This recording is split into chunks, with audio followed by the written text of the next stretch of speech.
Hey guys, this is Robert Dailey with the Recreational Woodworker, and today I'm going to show you how to build a corner kitchen cabinet. This is part of our kitchen cabinet series. I'm remodeling my kitchen and thought it would be a really cool time to show you how to build kitchen cabinets. This plan will be available for purchase on our website, therecreationalwoodworker.com, and we have a ton of other woodworking plans there as well. Today I'm going to show you the how-to, and then all the dimensions and precise measurements will be in the set of plans. So let's go into the computer and take a look at everything. So this is my kitchen. This is how it's going to be laid out when we're all said and done. I'm going to do some floating shelves there, peninsula here. This is going to be, I think the microwave's going there, fridge is here. I've laid out my oven. I have some of my cabinets detailed out, and this is pretty much how I do it, is I lay out the walls, move everything. Eventually over here on the other side, I don't have that yet. But this is my corner cabinet. So I laid out the dimensions. You can see where it is in the orange right here where my cursor is, and how those dimensions work out. When you're laying out your kitchen cabinets, a few things can't be moved. Unless you're doing some major remodeling, but at that point you're probably having this professionally done, you're not DIYing it. So your oven generally has to stay where it is. Your sink generally has to stay where it is. You can move it to the right or left a little bit. In our case, we're moving it out towards the door a little bit. And then your corners. Your corner has to stay where it is. So whenever I started my kitchen, I finished up my sink base, got it placed. I didn't hard bolt it down, but I had it placed. And then now I'm building my corner cabinet, and I'm going to get it placed. Once I get it placed, I'll know exactly how big this cabinet can be. I think it's going to be 25 inches, I believe, with a little bit extra overhang that I can trim down. And we'll talk about base frames here in a little bit. But this is my corner cabinet. This is my master file of what I'm doing. Whenever you buy the set of plans, I will include a link to the SketchUp files. That way you'll have them. I'll need to figure out versions and compatibility and how to do all that, but once I get this done and I build everything, I'll go correct the plans. You'll get a PDF that's a step-by-step, as well as the actual files, so you can build your kitchen in 3D. So right now we're working on this Lazy Susan. You'll see my big orange circle right here. What I did is I went to cabinetparts.com. I'm, as of this recording, not affiliated with them. This is who I use most of the time to order my stuff, because they have basically everything you need. You can also order your cabinet doors from them as well. They have a plastic one that's only $61.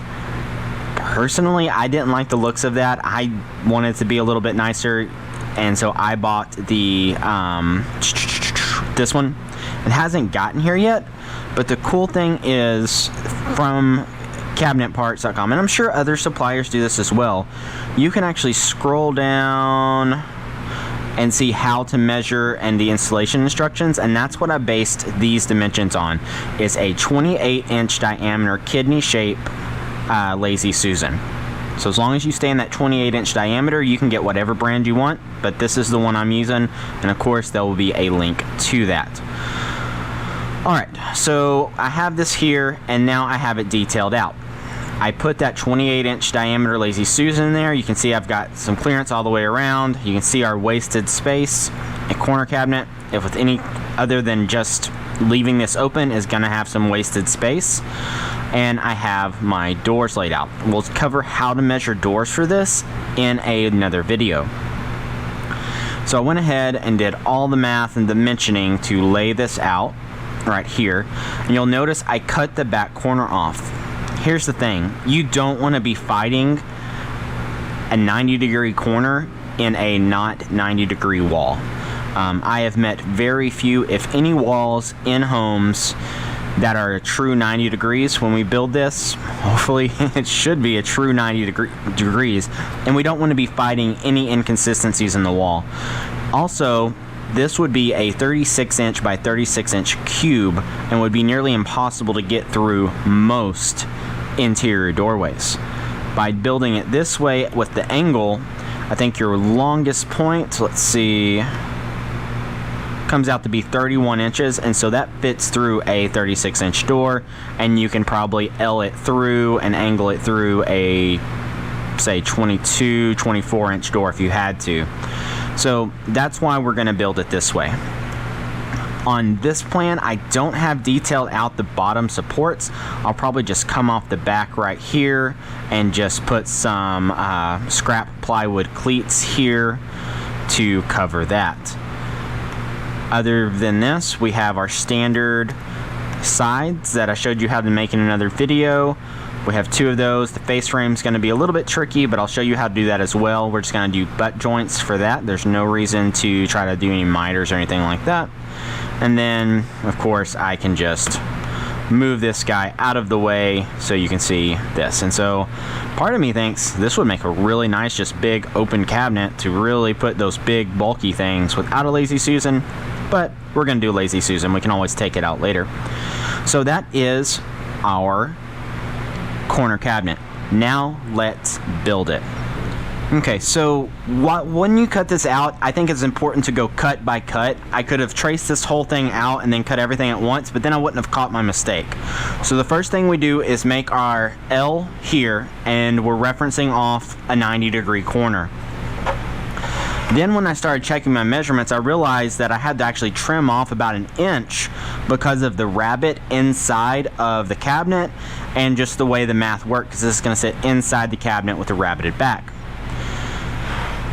Then I just kept double checking all of my measurements as I went around, and all those measurements are detailed in the plans, and I detailed them out as I was doing this. Now we're going to put pocket holes in this, and then we'll be ready to go. Alright guys, so I have my pocket holes installed right here, and now it's time to start assembling this. I'm not going to be able to assemble the entire thing, and I totally just missed my trash can, because I don't have the other parts cut yet, but I wanted to go ahead and assemble this so that I can see how it's going together. That's kind of important to me, to make sure that I'm double checking my measurements as I go and making sure all this is right. Alright, so I'm going to put glue on this joint right here. Great. Okay, so now I'm going to set it like this. Slide this around with me. Align it with my line on the bottom right there. Align it with the top right here. That's good. I'm going to use this little corner clamp guy that I've told you in another video that you don't need, but maybe you do need it. Okay, so right there, we want that joint to be tight, and we want that joint to be flush. Right now I'm just going for it's gonna hold. So now I need to get this clamp in there. So right there, it's flush. I can see my pencil line through my glue. Now before anything else goes wrong, let's screw this together.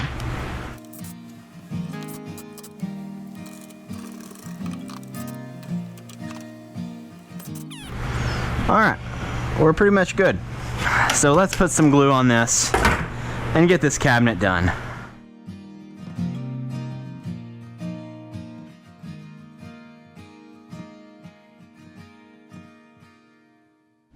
Alright guys, so now I'm going to be cutting these back panels, and I'm going to flush it to right here, and then the bottom,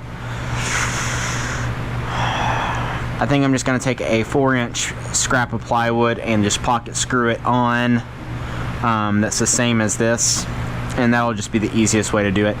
Now this is a 45-degree angle, so when you split a 45-degree angle in half, it's 22.5. And so I need to make a long bevel cut. There's a few ways to do it. You can do it on your table saw with your plywood, or you can do it with your track saw. I'm choosing to use my track saw just because it's a phenomenal tool that just makes life easy.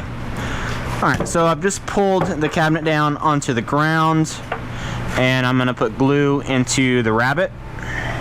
So my main corner I'm going to focus on is this corner right here. I know I cut this piece square, so I can simply align that joint. My floor I know is not square, so I'm going to adjust it until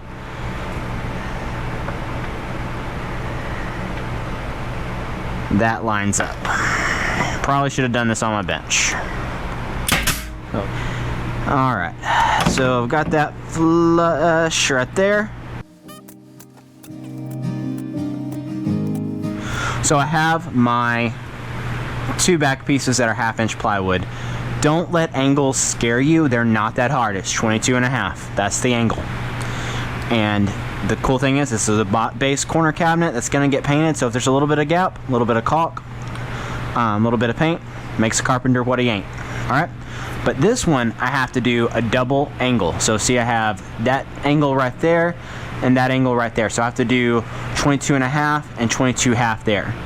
22.5, 22.5 adds up to be 45. The reason you do both is because if you just do that 90 and the other one 45, it'll stick over the edge. This way it's flush in the back. So same thing as before, we're gonna put glue on it. Okay.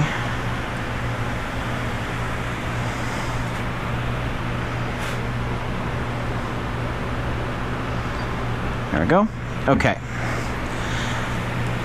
So now, I'm gonna take this guy, put it down like that,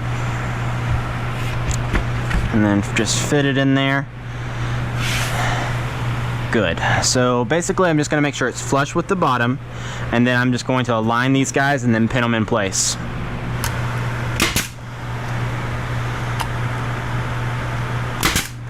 All right. So now it's just a matter of letting this glue set up, because it is just nailed and the glue is gonna try to twist and turn when I flip it over. So I'm gonna let this set up, and then I'll come back in the morning fresh, because it's a good place to stop for my day. Air compressor thinks so too.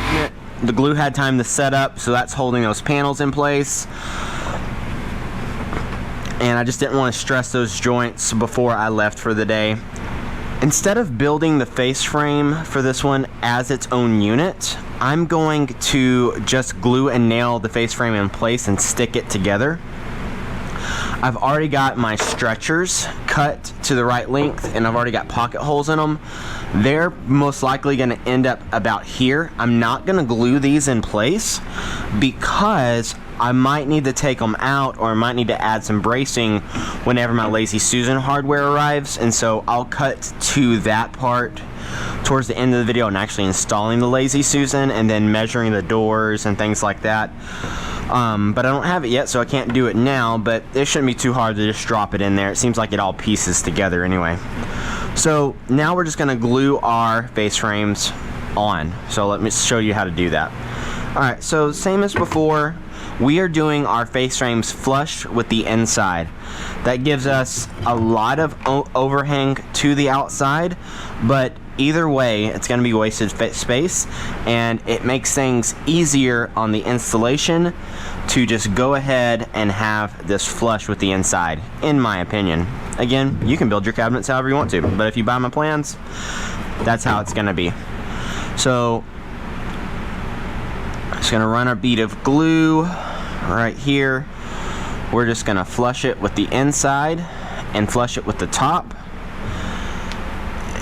And right about there. Then missing our fingers, so I'm going lower than my fingers. Shoot just a little pin nail in there. Alright, so right there, flush, flush, and flush. Alright, so now I'm going to cut this bottom stretcher. I'm not going to bother with a 45 or a miter joint or anything like that. I'm just going to butt it straight to this corner, and the other piece will butt into that. So I have what looks to be exactly 12 inches. So I'm going to go cut that and then come back and tack it into place, and then we'll do the other. So that is a nice little snug fit right there. So then we'll just get everything flush like that, and then we'll glue and nail it in place, and then we'll just have to sand and fill, but it will be okay. Okay, I cut this to fit nice and snug, and while I have my stop block set up, I went ahead and marked my top piece so they would be identical. Now it's time to glue this and nail it in place. Alright, so I've got my pocket screws, and I'm going to use my corner clamp to hold it. Hopefully, we'll kind of see how this goes. This is probably something where, in hindsight, I would have at least assembled this part first. So we're going to clamp that right there. Alright, that is flush right here. Let me show you. So I've got that flush right there, and now I'm going to come put a pocket screw in there and just try to hold it as flush as I can, and then I'll sand it if I have to.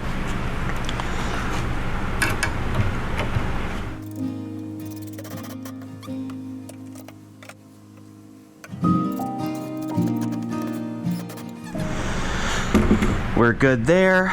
Now we're ready for this top right piece. It's gonna go right there. Alright, so same thing as before. Just trusting my finger to make it flush. Clamp it. Put a screw in it.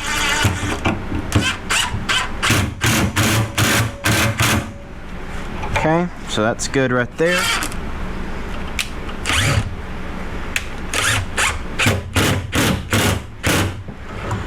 Alright, now we're going to do this other one.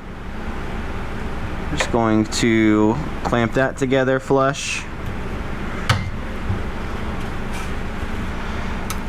Get that aligned. Oh, that's an awkward angle, isn't it?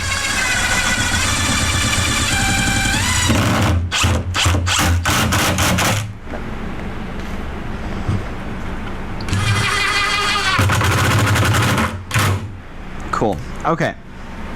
So obviously, that's not going to be super strong. We need to reinforce it. That's where these guys come in. These are just spreaders that I already cut, and they're going to wedge in place, and I'll just come in from these edges and screw these into place. I do want to make sure I square this up as much as possible now, so I want to make sure that my measurements line up. But I'm not going to glue these in case I do need to take them out to install my Lazy Susan hardware later, and I will let you know if that happens. If I can leave these where they are, then that is even better. There we go. And you probably couldn't see it on camera because I've got it on the fisheye, but you would have seen the box moved ever so slightly. So now I'm going to get my other screw in right here. And now I'll run my screws into this. And I'm not sure I'm going to get a bite because I have all my pocket screws right there, so I might have to come back and nail this. This guy has already been cut to size, so we're good there. And now we'll see. Oh no, this is a tight fit now. So I'm going to just squeeze it into place. Alright, and you can't really see it, but I've got just a pencil line right here that's holding everything in place, or that shows me my alignment point. So now we're gonna clamp it. And again, I'm not using glue on this because I might need it, but I really don't think I will. I don't really think I'll need to take it out, but just in case, right? I wish I had the Lazy Susan here because I would have already test fit it, and I'll probably have to add some type of brace right here for the top of the carousel.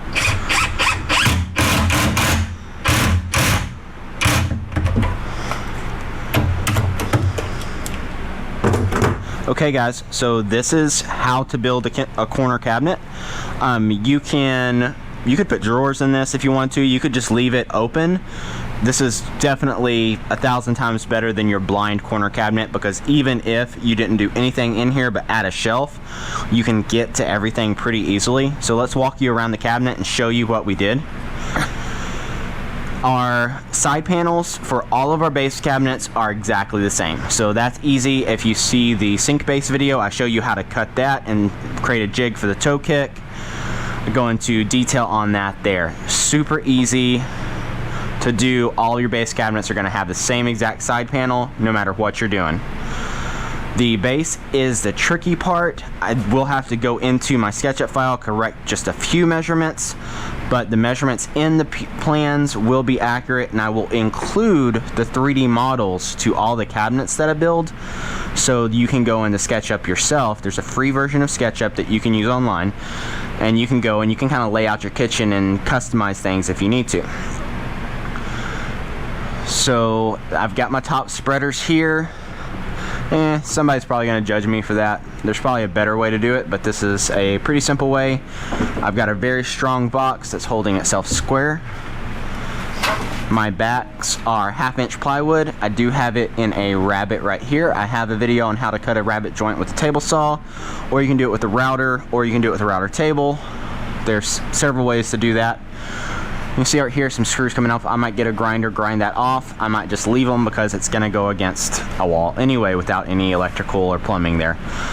This is quote unquote the most complicated part of the process, but a 22.5 degree angle is nothing to be intimidated by. It's super easy. So I glued this joint. I put some 1.25 inch glue nails in it. You do have to be real careful with your angle and watch your fingers because you don't want to shoot your finger. But luckily enough, I didn't have any blowout on that. And we have our 3/4 inch overlay or reveal or scribe line. This is super important, like especially if you're going into some type of corner. This gives you lots of material to remove.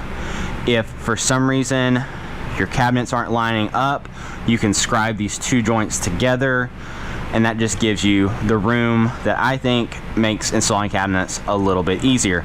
Yes, that means you'll have a gap in between your cabinets, and that's quote unquote wasted space. But listen, when you're doing drawers, that space is wasted no matter what. When you have your doors in there, that if it's just a door and empty cabinet, that little bit of space isn't going to make any difference.